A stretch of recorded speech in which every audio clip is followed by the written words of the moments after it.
Hi friends, దీనినే కుష్ మహల్ అని పిలుస్తారు. సుమారు 2 అంతస్తుల ఎత్తులో పెద్ద పెద్ద రాళ్లతో కట్టిన ఈ నిర్మాణం ఆనాటి కాలంలో సుల్తానుల వద్ద పనిచేసిన సీతాపతి రాజుచే కట్టబడిందని చరిత్ర చెబుతుంది. కాలానుగుణంగా ఆయన సీతాబ్ ఖాన్గా పేరు మార్చుకోవడం జరిగింది.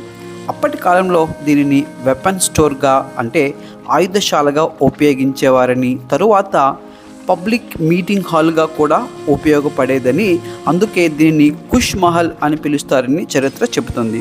2 వైపులా పెద్ద పెద్ద ప్రధాన ప్రవేశ ద్వారాలతో, లోపల క్రింద నీటిని నింపేందుకు మధ్యలో ఒక ప్రధాన ట్యాంకు, పెద్ద పెద్ద ఆర్చులతో ఎంతో ఎత్తులో మనకు కనిపిస్తుంది ఈ కుష్ మహల్. ఈ కుష్ మహల్ చుట్టూ మరియు లోపల ఢిల్లీ సుల్తానుల దండయాత్రలు ధ్వంసం కాబడిన విగ్రహాలు మనకు కనిపిస్తుంటాయి. నెక్స్ట్ వీడియోలో కాకతీయ కాలం నాటి ప్రధాన ద్వారం ఎంత స్ట్రాంగ్గా ఉందో చూద్దాం.